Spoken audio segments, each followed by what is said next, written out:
વિદ્યાર્થી મિત્રો, આજે ધોરણ 9 માં આપણે ગણિત વિષયમાં વાર્ષિક પરીક્ષા 2026 માટેનું અસાઇનમેન્ટમાં વિભાગ સી નો ચેપ્ટર નંબર 9 ના દાખલા જોઈશું.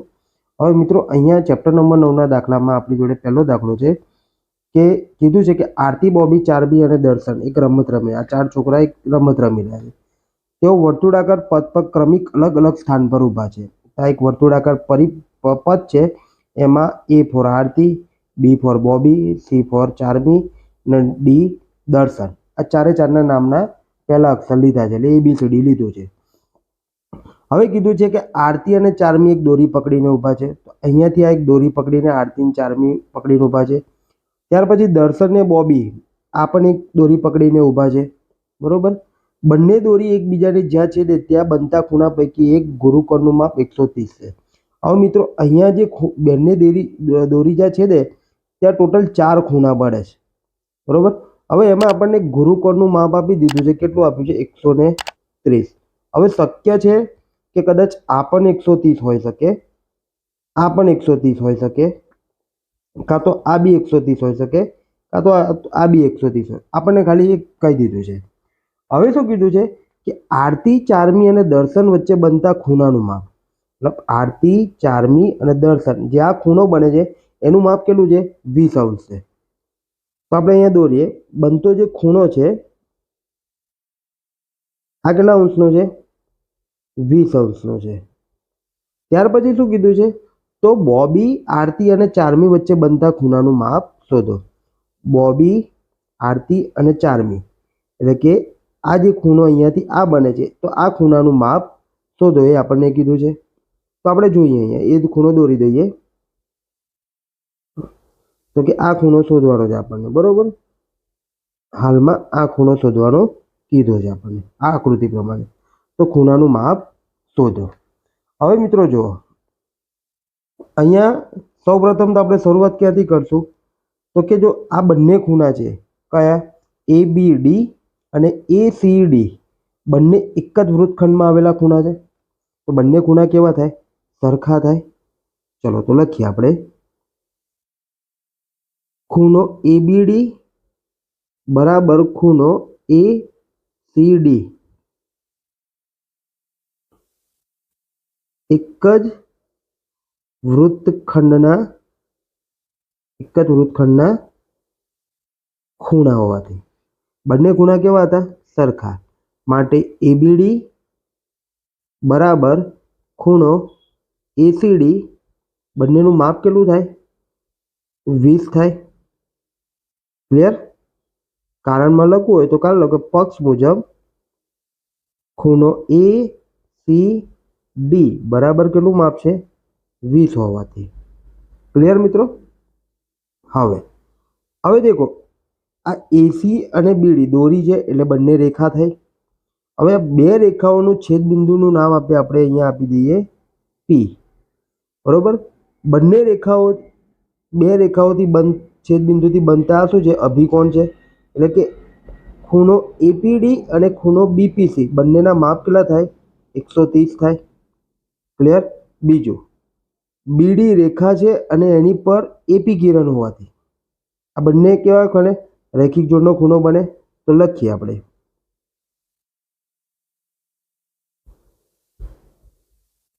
ખૂણો APD વત્તા ખૂણો APB બરાબર 180 અંશ. લખશું રૈખિક જોડના ખૂણા. ક્લિયર? APD નું માપ કેટલું છે?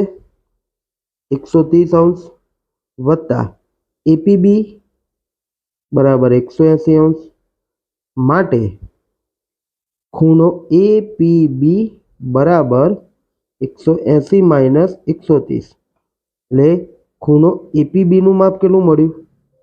50 મળ્યું. આપણો પહેલો જવાબ થયો. શું થયું? આ જે ખૂણો છે એ કેટલાનો મળ્યો? 50. ને આ ખૂણો કેટલાનો હતો? 20 નો હતો. એ આપણે અહીંયા શોધ્યો છે. બરોબર. આ જગ્યા પર ક્લિયર મિત્રો? તો હવે દેખો અહીંયા ત્રિકોણ છે, ત્રિકોણ એબીપીમાં ત્રિકોણના ત્રણેય ખૂણાનો સરવાળો કેટલો 180 અંશ. તો આ એક 20 નો છે, એક 50 નો છે, તો આ કેટલાનો થશે? 180 માંથી બાદ કરશું 50 + 20 એટલે મળી જશે. તો લખીએ આપણે કે ત્રિકોણ એપીબીમાં ખૂણો એ વત્તા ખૂણો બી વત્તા ખૂણો પી બરાબર 180 અંશ. ચલો ખૂણો એ શોધવાનો છે, વત્તા ખૂણો બી નું માપ કેટલું છે? 20 નું, વત્તા ખૂણા પી નું માપ કેટલું છે? 50 બરાબર 180 અંશ. માટે ખૂણો એ વત્તા 50 + 20 એટલે કેટલા થાય? 70 બરાબર 180. માટે ખૂણો એ બરાબર 180 - 70 થાય. તો ખૂણા એનું માપ કેટલું મળ્યું? ખૂણા એનું માપ 110 અંશ મળ્યું. આપણો આ પહેલો જવાબ થયો. બરોબર? તો પહેલું અહીંયા કેટલું આવ્યું? 110 અંશ. હવે મિત્રો હવે ધ્યાન રાખજો. હવે શું કરવાનું? આપણે અહીંયા પક્ષપાત કીધેલું કે જ્યાં બંને દોરી છેદે ત્યાં બનતા ખૂણા પૈકી એક ગુરુકોણનું માપ કેટલું છે? 130 છે. હવે માન લો કે કદાચ આ 130 નો ખૂણો હોય, આ કેટલાનો હોય? 130 નો હોય. તો લખીએ, અથવા અહીંયા સાઈડમાં લખીએ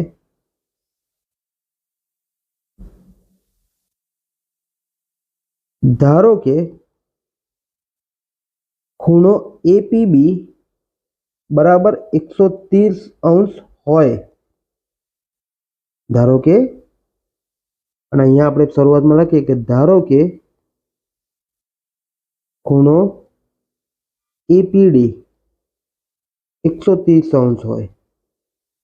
તો જવાબ એ ખૂણો 110 આવે. અને જો ધારો કે એપીબી બરાબર 130 અંશ હોય, આપણને કાકા ચોખવટ કરી નથી કીધું કે કયો ખૂણો 130 નો છે. કાં તો આ પણ હોઈ શકે, કાં તો આ પણ હોઈ શકે. કારણ કે બંને દોરી જ્યાં છેદે છે એમાંથી એક ગુરુકોણ 130 નો છે એટલું કીધું છે. એ કાં તો આ બી હોઈ શકે, કાં તો નીચેનો આ જે દોર્યો છે એ પણ હોઈ શકે. એટલે આપણે બંને રીતે દાખલા કરીશું. હવે માન લો કે એપીબી બરાબર 130 અંશ હોય, તો શું થશે? તો લખશું ત્રિકોણ એપીબીમાં ખૂણો એ વત્તા ખૂણો બી વત્તા ખૂણો પી બરાબર 180 અંશ. માટે ખૂણો એ વત્તા ખૂણા બી નું માપ કેટલું હતું? 20. હવે બીજી આકૃતિમાં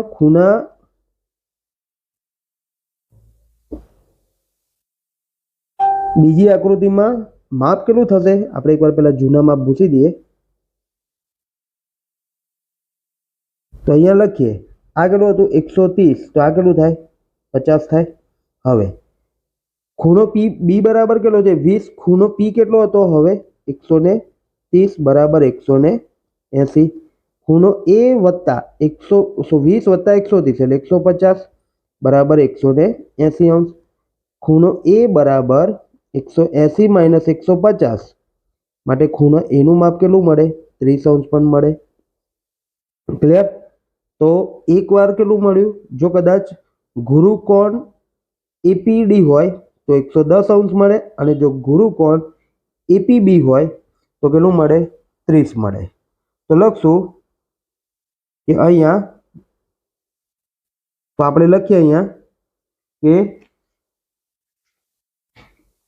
બોબી આરતી અને ચારમી વચ્ચે બનતા ખૂણાનું માપ અહીં બોબી આરતી અને ચારમી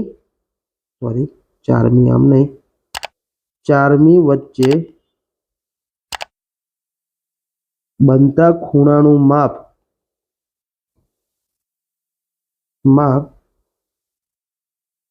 30 અંશ અથવા 110 અંશ મળે. ક્લિયર મિત્રો? અહીંયા આપણો પહેલો દાખલો પૂર્ણ થાય છે. હવે પછીનો બીજો દાખલો આપણે ચોપડીનો જ છે, મેં પહેલેથી ગણેલો છે, હું તો છતાં સમજાવી દઉં કે મિત્રો અહીંયા શું છે કે 5 સેન્ટીમીટર ને 3 સેન્ટીમીટર ત્રિજ્યાવાળા બે વર્તુળો બે બિંદુમાં છેદે છે. તો એક આ મોટું વર્તુળ છે 5 સેન્ટીમીટરનું છે અને જે નાનું વર્તુળ છે એ કેટલા સેન્ટીમીટરનું છે? 3 સેન્ટીમીટરનું. ક્લિયર? હવે બંનેના જે કેન્દ્ર છે 5 સેન્ટીમીટર વાળા વર્તુળનું કેન્દ્ર O છે અને 3 સેન્ટીમીટર વાળા વર્તુળનું કેન્દ્ર P છે. હવે બંને વર્તુળના કેન્દ્ર વચ્ચેનું અંતર કેટલું છે? 4 સેન્ટીમીટર છે. મતલબ O થી P સુધી વચ્ચેનું જે અંતર છે કેટલું છે? 4 સેન્ટીમીટર છે. તો સામાન્ય જીવાની લંબાઈ શોધો. સામાન્ય જીવા કઈ થશે? જે બે વર્તુળોનું છેદ બિંદુ છે એ જ. એટલે કે બંને વર્તુળની જે આ છેદ બિંદુ છે બરોબર, એની વચ્ચે આપણે એક આ ઊભી રેખા દોરી જેનું નામ આપ્યું AB. એ જીવા છે, બંને વર્તુળની સામાન્ય જીવા. એની લંબાઈ શોધવાની છે. તો જોઈએ, તો અહીંયા શું લખ્યું કે અહીં O કેન્દ્રિત વર્તુળની ત્રિજ્યા 5 સેન્ટીમીટર તથા P કેન્દ્રિત વર્તુળની ત્રિજ્યા કેટલી છે? 3 સેન્ટીમીટર છે. બંને કેન્દ્ર વચ્ચેનું અંતર કેટલું છે? 4 સેન્ટીમીટર છે. ક્લિયર? હવે ધારો કે PM બરાબર x લેતા. હવે જે આ PM છે એટલે કે આપણે જે અહીંયા OP અને AB બંનેનું જે છેદ બિંદુ છે એને M નામ આપ્યું. હવે PM નું માપ આપણને શોધવું છે તો ખબર નથી એટલે x લઈ લીધું. તમારી જોડે આખું માપ છે કેટલું છે? 4 સેન્ટીમીટર. ધારો કે PM બરાબર x લેતા, માટે OM શું થશે? OM શું થાય? આખું કેટલું છે? OP 4 છે, PM બરાબર x છે, તો OM શું થાય? 4 માઇનસ x થાય. તો અહીંયા લખ્યું છે કે OM બરાબર શું છે? 4 માઇનસ x. હવે શું છે કે AM અને BM બરાબર થશે. AM અને BM શું થાય છે? બરાબર થાય, કારણ કે વર્તુળના કેન્દ્રમાંથી પસાર થતી જે રેખા હોય તે જીવાને શું કરે? દુભાગે. એટલે કે AM બરાબર શું થાય? BM થાય. હવે ત્રિકોણ AOM આ ત્રિકોણમાં ખૂણો આ M છે એ કેવો છે? કાટખૂણો છે. તો પાયથાગોરસ પ્રમેય મુજબ કર્ણનો વર્ગ બરાબર એની બે બાજુઓનો વર્ગોનો સરવાળો, એટલે કે OA² બરાબર OM² વત્તા AM². આપણે શોધવાનું શું છે કે OA નું માપ તો કેટલું છે? 5 છે. ક્લિયર? ત્યાર પછી OA નું માપ કેટલું છે? 5 છે. OM નું માપ તમને ખબર છે કેટલું છે? 4 માઇનસ x છે. તો શોધવાનું શું રહ્યું? AM. તો અહીંયા શું લખ્યું? AM². એટલે AM ને એમ રાખે, OM ને ક્યાં લઈ લીધા? બરાબરની સામે. એટલે કે AM² બરાબર OA² માઇનસ OM² થયું. ચલો કિંમત મૂકીએ આપણે. AM² ના AM², OA બરાબર કેટલું હતું? 5 અને OM² કેટલું છે? 4 માઇનસ x². 25 નો વર્ગ 25. હવે આ જે કૌંસનો વર્ગ કરો તો એના માટે સૂત્ર શું છે કે A માઇનસ B નો સ્ક્વેર બરાબર A² minus 2AB plus B². Clear?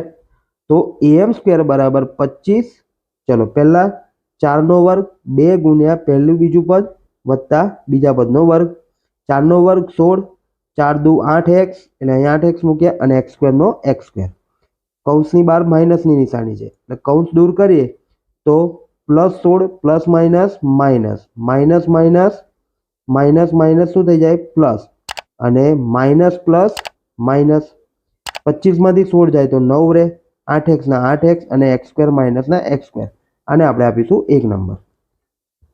ત્યારબાદ બીજો એક ત્રિકોણ છે APM. આ પણ કાટખૂણો છે કારણ કે આ લંબ છે હોવાથી. તો અહીંયા શું થશે? AP² બરાબર AM² વત્તા MP². ક્લિયર મિત્રો? ચલો AM નું માપ શોધવાનું છે. હવે અહીંયા MP નું માપ કેટલું છે? x છે અને AP નું માપ કેટલું છે? 3 છે. તો AM શોધવાનું છે તો MP ને બરાબરની સામે લઈ જઈએ માઇનસ થઈ જાય, એટલે AP² માઇનસ MP² બરાબર AM². ચલો AP² બરાબર કેટલા હતા? 3 અને MP² બરાબર કેટલા છે? x. કારણ કે આપણે અહીંયા માપ્યું છે કે ધારો કે આ લાઈન કર્યું કે MP નું માપ કેટલું હતું? x હતું. એટલે 3 નો વર્ગ 9 અને x² નું x². આને AM² બરાબર 2 નંબર આપી દઈએ.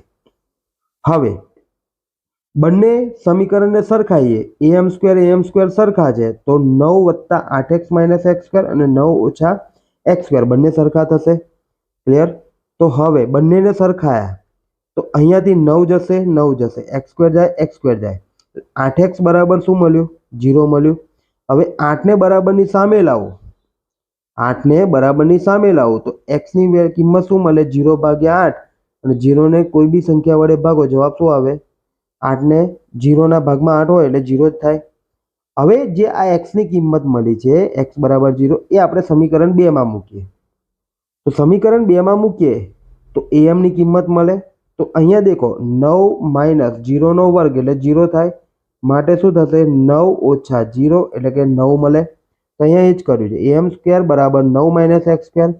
માટે 9 - 0² 0 9માંથી 0 જાય તો 9 જ વધે. અને 9નું વર્ગમૂળ કેટલું થાય? 3 થાય. એટલે am નું માપ કેટલું મળ્યું? આપણે am નું માપ 3 મળ્યું. તો am ને bm કેવા હતા? સરખા હતા. જો આ 3 હોય તો આ પણ કેટલું હોય? 3 હોય. હવે આપણને શું પૂછેલું કે સામાન્ય જીવાની લંબાઈ. સામાન્ય જીવા એટલે આખી થાય. આપણને તો ખાલી આ 3 3 મળ્યું. તો આ બંનેનો સરવાળો કરીએ એટલે કેટલો થાય? 6 થાય. એટલે કે AB બરાબર AM વત્તા BM એટલે કે 3 વત્તા 3 એટલે AB બરાબર કેટલું મળે? 6 cm મળે. એટલે AB ની લંબાઈ કેટલી થાય? 6 સેન્ટીમીટર થાય છે મિત્રો. ક્લિયર? તો અહીંયા આપણે દાખલા નંબર 2 પૂર્ણ થાય છે. ત્યારબાદ ત્રીજા નંબરનો દાખલો છે. આ એકદમ મોસ્ટ આઈએમપી દાખલો છે મિત્રો. વારંવાર પરીક્ષામાં પૂછાય છે. તો ધ્યાનથી સમજજો.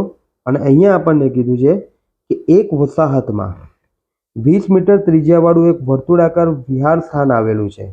આ એક આખું વર્તુળ છે. એની વર્તુળની ત્રિજ્યા કેટલી છે? 20 છે. એટલે કે આ વર્તુળનું કેન્દ્ર છે ત્યાંથી લઈને આ જે એની ત્રિજ્યા મેં દોરી છે વર્તુળ સુધી, વર્તુળના કેન્દ્રથી વર્તુળ પર દોરેલી રેખા એની ત્રિજ્યા કહેવાય. આ બધાનું માપ કેટલું છે? 20 છે. હવે 3 છોકરા અંકુર, સૈયદ, ડેવિડ દરેકે પોતાના હાથમાં રમકડાનો ટેલિફોન એકબીજા સાથે વાત કરવા માટે રાખીને વર્તુળની સીમા પર સરખા અંતરે બેઠા છે. તમને ચોખવટ કર્યું છે કે અંકુર, સૈયદ અને ડેવિડ ટેલિફોનની દોરી પકડીને વર્તુળ પર સરખા અંતરે બેઠા છે. એટલે કે એથી અંકુરથી સૈયદ વચ્ચેનું અંતર, સૈયદથી ડેવિડ વચ્ચેનું અંતર અને ડેવિડથી અંકુર વચ્ચેનું અંતર આ કેવા છે? 3 3 અંતર સરખા છે. ક્લિયર? એટલે થશે શું? તો કે AS બરાબર SD બરાબર AD થાય. તો દરેકના ટેલિફોનના દોરીની લંબાઈ શોધો. મતલબ AS બરાબર SD બરાબર ADની દોરીની લંબાઈ કેટલી છે એ જોવાની. 3ની સરખી હોય એટલે સરખું જવાનું. જોઈએ. ઓ કેન્દ્રિત વર્તુળમાં અંકુર, સૈયદ અને ડેવિડ સરખા અંતરે બેઠા છે. સરખા અંતરે થયું એટલે શું થયું કે AS બરાબર SD બરાબર AD. મતલબ કે આ 1 આ 2 અને આ 3 બાજુ કેવી છે? સરખી છે. હવે 3 બાજુ સરખી છે તો શું થશે કે ત્રિકોણ ASD જેની 3 બાજુ ત્રિકોણની સરખી હોય તો કેવો ત્રિકોણ કહેવાય? સમબાજુ ત્રિકોણ કહેવાય. એટલે કે ત્રિકોણ ASD કેવો છે? સમબાજુ ત્રિકોણ છે. હવે અહીં સમબાજુ ત્રિકોણ ASDમાં AM એ O કેન્દ્રમાંથી પસાર થાય અને SD ને લંબ દ્વિભાજક દોરેલ છે. સમજ્યા? AM એ કેન્દ્ર O માંથી પસાર થાય અને SD ને લંબ દ્વિભાજક દોરેલ છે. તો SD એ M બિંદુમાં છેદે છે. જે SD ને કયા બિંદુમાં છેદે છે? આ જે M બિંદુમાં છેદે છે. માટે શું લખાશે કે AM લંબ SD હોવાથી M એ SD નું શું છે? M એ SD નું મધ્ય બિંદુ છે. હવે મધ્ય બિંદુ હોય તો આ બંને ભાગ કેવા હોય? સરખા થાય. ક્લિયર મિત્રો? હવે AM લંબ SD હોવાથી M એ SD નું મધ્ય બિંદુ છે. એટલે SM નું માપ કેટલું થશે કે આખા SD કરતાં કેવું થાય? અડધું થાય. જો આખું માપ 2 હોય તો SM નું માપ કેટલું થાય? 1 થાય. અડધું માપ એટલે મેં અહીંયા લખી દીધું કે SM નું માપ SD ના માપ કરતાં કેવું છે? અડધું થાય. એટલે 1/2 SD થાય. હવે SM બરાબર આપણે x ધારી લઈએ. SM બરાબર શું લઈએ? x લઈએ. તો SM બરાબર 1/2 SD એટલે કે SM બરાબર 1/2 SD. હવે 2 ને બરાબરની સામે લેજો તો ભાગાકારમાંથી ક્યાં જશે? ગુણાકારમાં જાય એટલે 2SM બરાબર SD થાય. ક્લિયર? હવે SM નું માપ કેટલું હતું આપણી જોડે? ધારેલું x એટલે કે 2SM બરાબર SD અને SM એટલે x હતા એટલે 2x બરાબર SD થાય. તો એસડી નું માપ કેટલું મળ્યું આપણને 2x મળ્યું, મેં અહીંયા લખ્યું છે.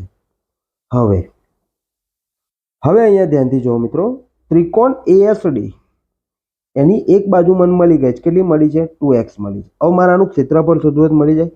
સમબાજુ ત્રિકોણનું ક્ષેત્રફળ સૂત્ર શું છે? વર્ગમૂળમાં 3/4 ગુણ્યા બાજુની સ્ક્વેર. આ સમબાજુ ત્રિકોણનું ક્ષેત્રફળ શોધવાનું સૂત્ર છે. ક્લિયર?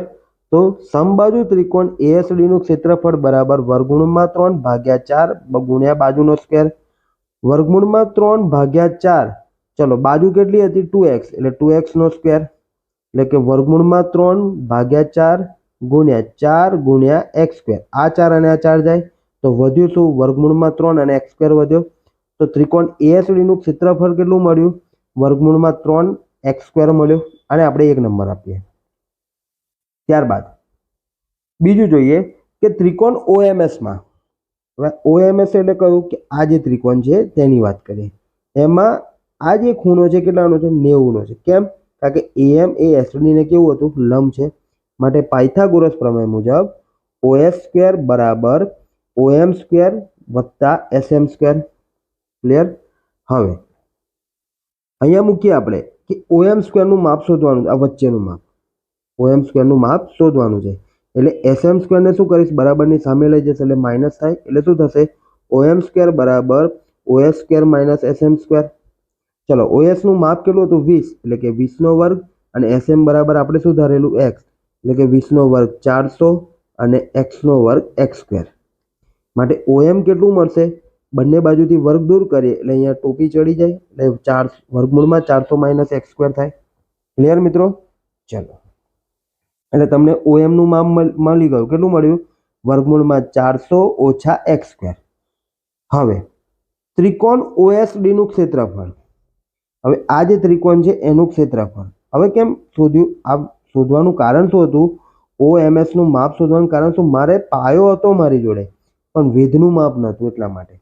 હવે ત્રિકોણ OSD નું ક્ષેત્રફળ શોધવું છે તો 1/2 પાયો ગુણ્યા વેધ થાય. હવે અહીંયા પાયો કોણ છે? SD, અને વેધ કોણ છે? OM.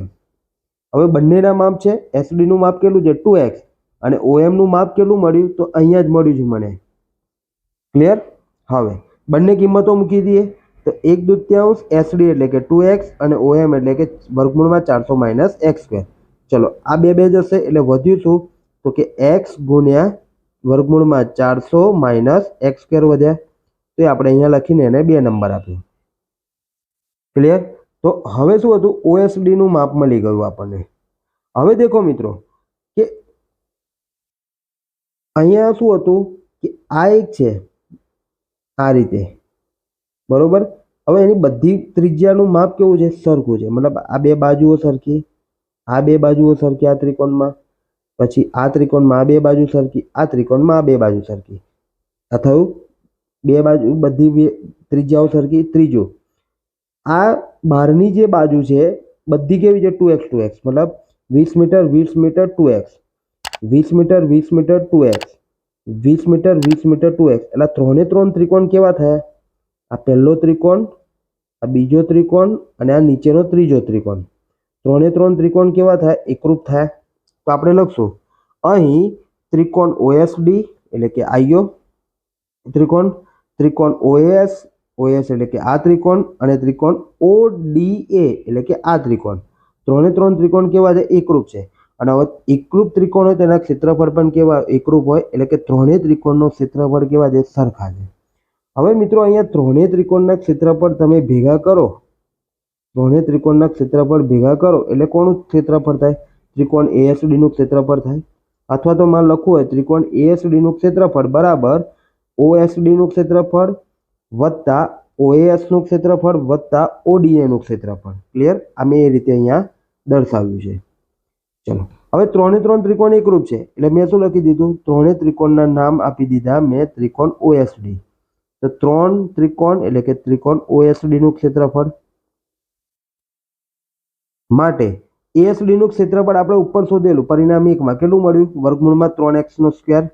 અને અહીંયા OSD નું ક્ષેત્રફળ કેટલું મળેલું? તો કે 3 ગુણ્યા ઓએસડી નું ક્ષેત્રફળ x વર્ગમૂળમાં 400 માઇનસ એક્સ સ્ક્વેર. ક્લિયર? હવે બંનેને સરખાઈએ. હવે આ એક્સ ને આપણે શું કરશું, બરાબરની સામે લઈ જઈએ અને વર્ગમૂળમાં 3 ને આ બાજુ લાવશું. એટલે ગુણાકારમાં છે તો બરાબરની સામે જાય, ભાગાકારમાં જશે આમ, બરોબર. અને વર્ગમૂળમાં 3 છે, ગુણાકારમાં છે, બરાબરની સામે જાય, ક્યાં જાય? ભાગાકારમાં થાય.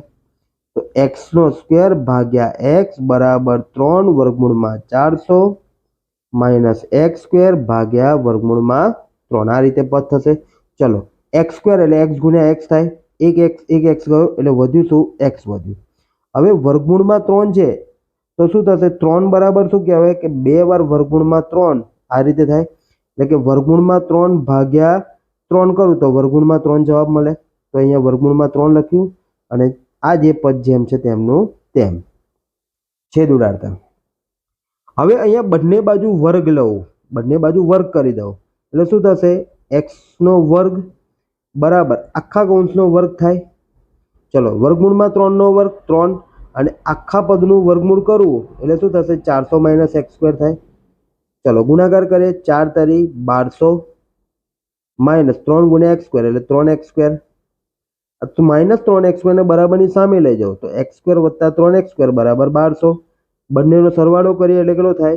400x સ્ક્વેર બરાબર 1200. 4 ને બરાબરની સામે લઈએ એટલે ભાગાકારમાં જાય. 4 તારી 12 એટલે કે 300. એક્સ સ્ક્વેરની કિંમત કેટલી મળી આપણને? 300 મળી.